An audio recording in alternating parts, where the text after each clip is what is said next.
Hey, what's up you guys? This is Junior Trader and in this video, we are taking a look at the unstoppable AMD stock guys. So, are we going to the highs again on AMD? Let's talk about all of that in this video through the lens of technicals. And before that, as always, none of this is any financial advice, only for education purposes, just sharing my opinion. Please do your own thing. So we'll jump into AMD in just a second. I just want to first show you the market. Let me actually bring it in perspective here. But today it's almost, pretty much everything has been red in the market except like few. Sorry, it's just having some trouble adjusting the chart here, but you get my point right over here on the right side. So AMD is the one that has done well today. Many others, I will be talking to my members on the Patreon via the post, and I provide updates over there. But many of them pretty much has been on the decline. We do have the Bitcoin stabilizing a bit. I might do another video on that later, but it's just AMD is outshining today, and Coinbase is also doing great today. Again, let's focus this video on AMD, but what I want to show you is AMD is the one today that has done fairly well if we compare it with the rest of the market, right?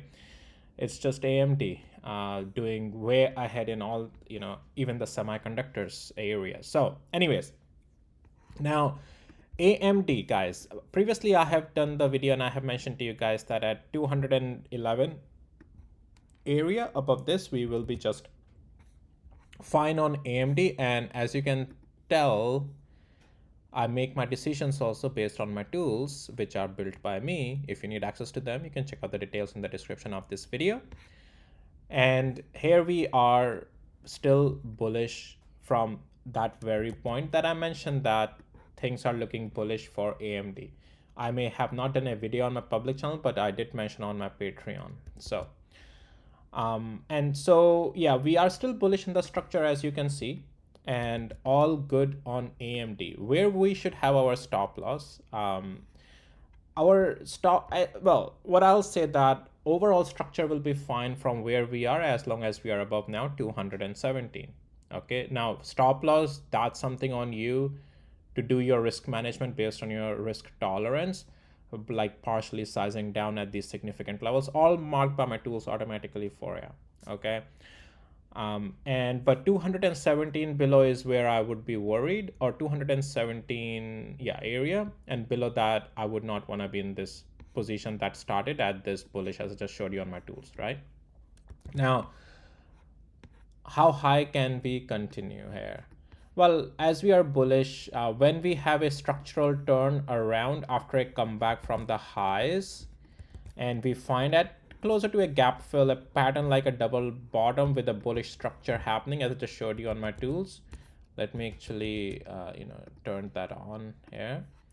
And once we have a double bottom at a gap fill with a bullish structure coming back in again, this is a rebound because it's a first time up, right? But now we have a confirmation here. So this is where usually things continue to the upside, like nothing is guaranteed. That's why we want to have our stop losses and risk management. But right now, everything is pointing to the upside on AMD. And as we break out above, now this is the next zone, 227, which we tested today. We tested this zone today, the top line of the significant level.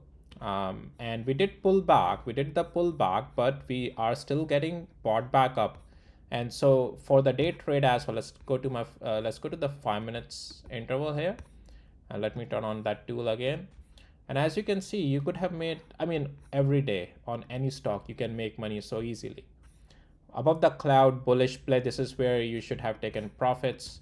We came back to the cloud and then slowly and made our way up back again, but our bias was bullish because we are above the cloud. This is where profit needs to be taken. Yeah, sure, you can short it if you want to do it with the red structure, but make sure that we are above the cloud, so short will only last for some time, not for the bias for the day, right? And so yeah, AMD still holding the cloud on the 5 minutes as well for the day trade side of the things, and as you can see, is just continuing up there. So even though we did see some pullback at 227, our overall structure, even on the multi-day and for the day trade, continues to be bullish here.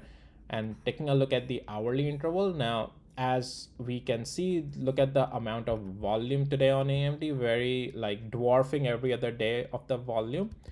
And this is a with a breakout and all these type of volumes you can't ignore. Even in the near term, 220 is also you can use for risk tolerance, and or even 222 for risk management, for sizing down slowly and slowly if it starts to lose these areas. But until 217, above that, for the longevity right now on the swing, AMD will just remain bullish, and we may be testing 267 again very soon. When I say very soon, I mean I do think it's still 2 weeks away, but we have to stay in the bullish structure. That's the whole premise of the thing, right? The structure, as long as it's bullish, yes, 266 is possible. Not even, I mean, 2 to 3 weeks or a month, because things may, if a whole market is selling off, AMD alone can't really, really like get ahead, right? Sure, it may still push higher, but it may not really get like full speed ahead, is what I mean to say. Excuse me. So that's what I wanted to talk about in AMD. Let's take a look at S&P 500 as well. So doing some, buying up for the some part of the day is still in the weakness. So is Nasdaq 100 still in the weakness. So this week, at least for right now, Nasdaq 100 is looking in the weakness, especially our leaders like Microsoft and Apple. They're also giving up some, gains there. So that's an issue. But yeah, I already mentioned Apple on my Patreon today. So anyways, that's all I had for you guys in this video. For the tools and everything else on my Patreon, you will find them. Check out the details in the description of this video. All right, guys, with that, I'll see you in my next video. Take care. Bye.